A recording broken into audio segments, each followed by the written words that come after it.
Oke, bismillahirrahmanirrahim. Assalamualaikum warahmatullahi wabarakatuh. Bagaimana kabarnya anak-anakku semuanya?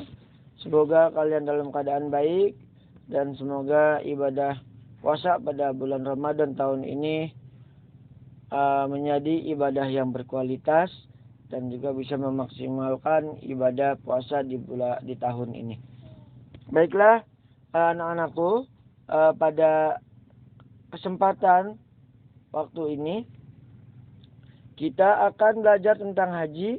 Namun mari kita buka dengan mengucapkan lafaz al-basmalah. Bismillahirrahmanirrahim.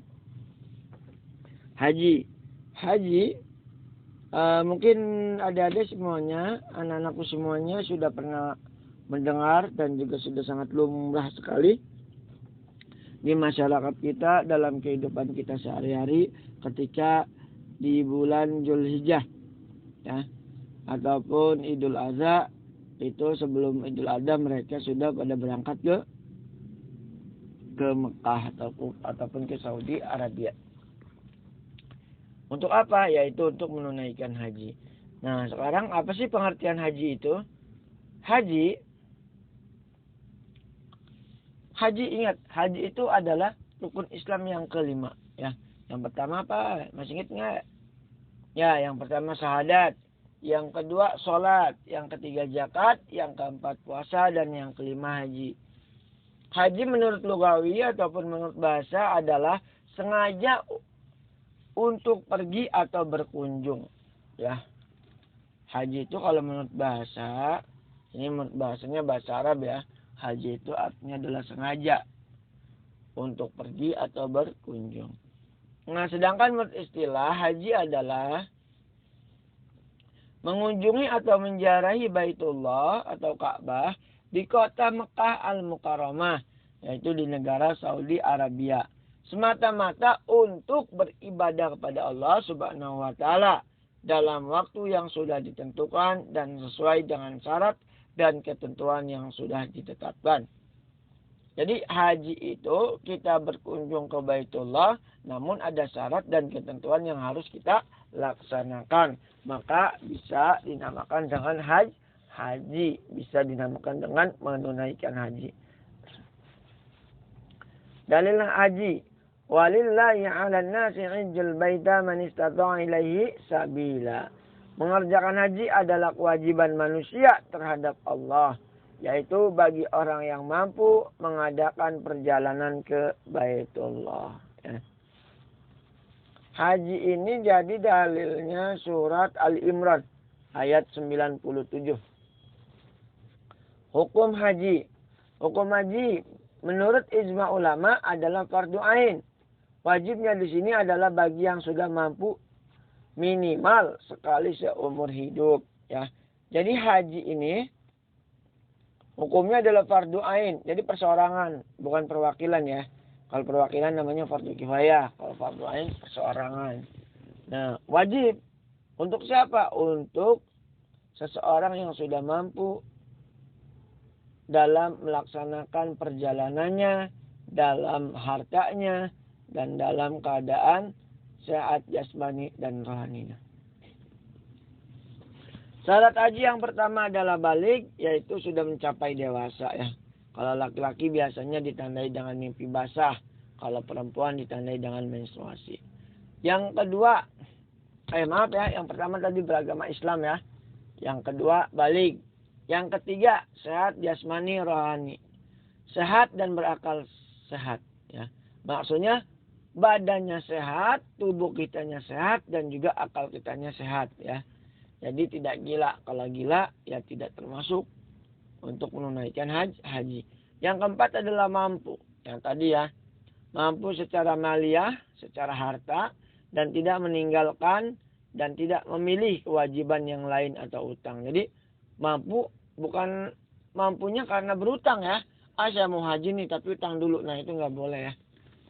Tapi memang mampu dia hartanya ada gitu ya. Dan untuk yang ditinggalkannya pun ada. Selanjutnya adalah merdeka. Merdeka, maksud merdeka itu adalah bukan seorang budak atau hamba sahaya. Dan mampu memenuhi kebutuhan sendiri. Maksudnya, ini kalau seandainya untuk budak, itu tidak menjadi tidak wajib untuk melaksanakan haji. Walaupun tapi maaf ya, tapi budak ataupun hamba sahaya di zaman sekarang itu sudah tidak ada, ya, sudah tidak ada. Nah, jadi insya Allah tinggal syarat yang satu, insya Allah kita sudah terpenuhi agama Islam. Yang kedua balik sudah, sehat jasmani dan rohani, tinggal masing-masing aja sehat apa enggak kalian ya. Yang keempat ini nih ya, yang agak lumayan, yaitu mampu ya secara harta dan juga mampu secara jasmani dan rohaninya, secara perjalanannya dan yang lainnya. Rukun haji adalah perbuatan lisan, hati atau badan. Jadi lisannya ada, hatinya ada, dan juga badan ataupun gerakannya pun ada. Yang harus dilakukan seseorang yang sedang melakukan ibadah haji. Dan juga tidak bisa diganti dengan yang lain ataupun membayar dam. Jadi rukun haji ini kegiatan-kegiatannya harus dikerjakan. Ya. Kalau seandainya tidak dikerjakan, maka batal hajinya. Karena ini tidak bisa bayar denda ataupun bayar dam. Ketika satu aja nggak dikerjakan, kemudian kita ganti aja nih dengan denda, nah itu nggak bisa untuk rukun haji. Jadi harus benar-benar dikerjakan. Yang pertama adalah ihram. Berniat akan melakukan ibadah haji dengan mengenakan kain ihram, kain putih yang tidak berjahit. Yang kedua adalah wukuf, hadir di padang Arafah mulai matahari tergelincir pada 9 Zulhijjah sampai terbit fajar 10 Zulhijjah.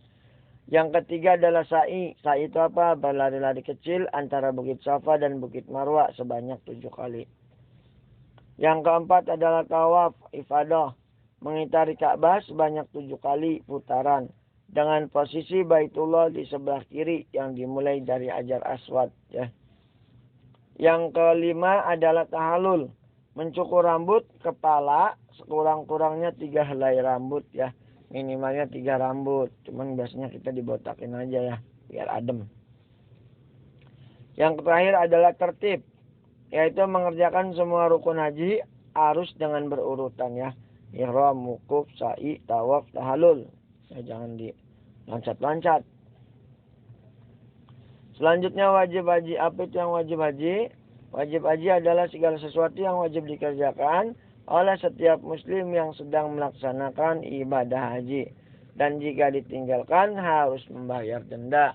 Nah kalau wajib haji ini, ketika kegiatan wajib haji ini ditinggalkan, maka wajib dia membayar denda. Ya boleh membayar denda ataupun dam. Apa aja wajib haji? Ihram dari mikat. Mikatnya mana? Mikat ma'ani. Dilakukan setelah memakai ihram.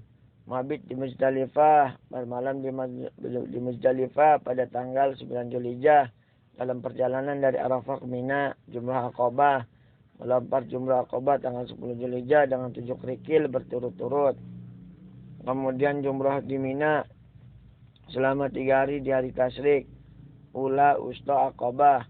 Kemudian mabit di Mina bermalam tanggal 11, 12, 13 Zulhijjah ayam tasyrik. Selanjutnya adalah meninggalkan larangan haji ketika masih dalam pelaksanaan haji. Nah ini wajib haji ya. Kalau seandainya dia ditinggalkan, maka dia wajib membayar dam atau denda. Sunnah haji. Nah ternyata ada sunnahnya juga nih ya. Kalau kita kerjakan dapatkan pahala. Kalau enggak ya nggak apa-apa. Yang pertama adalah membaca doa setelah talbiyah. Disunahkan membaca doa-doa setelah bacaan talbiyah. Labbaik Allahumma labbaik, labbaik la syarika lak. Nah itu disunahkan kita untuk membaca doa setelah membaca talbiyahnya ya. Mandi ketika akan ihram. Sebelum memakai pakaian, kain ihram disunahkan menggunakan minyak wangi bagi pria ya. Jadi jangan lupa mandi dulu ya ketika mau ihram. Kemudian membaca talbiyah ya. Baca talbiyah itu labbaik Allahumma labbaik ya. Kalian bisa pelajarin lagi ya. Selanjutnya adalah melakukan haji ifrad ya. Apa itu haji ifrad? Melakukan ibadah haji yang terpisah antara ibadah haji dan ibadah umroh. dalam ritual ibadah haji ifrad yang melaksanakan ibadah haji terlebih dahulu, kemudian yang diulang umrah. Jadi ifrad itu haji dulu baru umrah, maka kita dapat sunnah hajinya. Ya. Selanjutnya sunnah haji juga melakukan tawaf kudum. Tawaf kudum itu ketika di Masjidil Haram. Memperbanyak membaca zikir, termasuk juga dalam memperbanyak membaca zikir dan doa. Minum air jam-jam, nih dapat sunnah nih, air jam-jam yang memang sudah disediakan di sekitar Masjidil Haram. Ataupun ketika masih di Masjid Nabawi Madinah. Selanjutnya adalah sholat 2 rakaat. Sholat 2 rakaat apa? Sholat 2 rakaat setelah tawaf. Ya, ini sunnah hajinya. Larangan haji, memakai kain yang berjahit bagi pria. Pria hanya memakai 2 helai kain ihram yang tidak berjahit. Yang kedua, membunuh atau berburu hewan darat. Tidak boleh membunuh hewan darat ya. Baik semut ataupun kecoa dan lain sebagainya ya. Baik kecil ataupun besar. Selanjutnya adalah berhubungan suami istri atau jima. Selama masih dalam proses pelaksanaan haji, dilarang untuk jima ya, berhubungan badan. Yang selanjutnya adalah mengucapkan kata-kata kotor. Sengaja atau tidak, termasuk berkelahi dan sebagainya. Jadi dilarang kita untuk berkata-kata kotor, baik itu pun sengaja ataupun tidak ya. Makanya ketika di Baitullah itu kita harus benar-benar menjaga mulut kita, gerakan kita, kemudian juga perilaku kita. Haji ke Baitullah,